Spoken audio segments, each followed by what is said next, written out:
நீ பண்ண வேண்டியது பண்ணிதாயே ஆகணும். சிவராம அதெல்லாம் விடமாட்டான். அப்புறம் நீ அவனுக்கு மகன் எனக்காதானோ, உரிமையோட செய்யணும், செஞ்சுதான் ஆக வேண்டியதா இருக்கும்.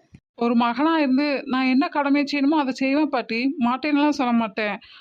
ஆனா எனக்கு வேண்டாம். உன்னோட பெருந்தன்மைக்கு ரொம்ப தேங்க்ஸ். ஆனா வேற வழி இல்லை பாரு.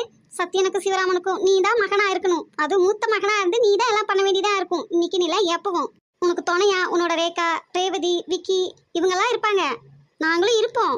ஆனா என்னைக்குமே எல்லாத்துக்கும் கிங்க நீதான், குயின்னு ரேகா தான். பாட்டி, ஆட்டுக்கும் வாழை அளந்துதான் வச்சிருக்காங்க. அந்த மாதிரி என்னோட லிமிட் என்னன்னு எனக்கும் தெரியும் பாட்டி.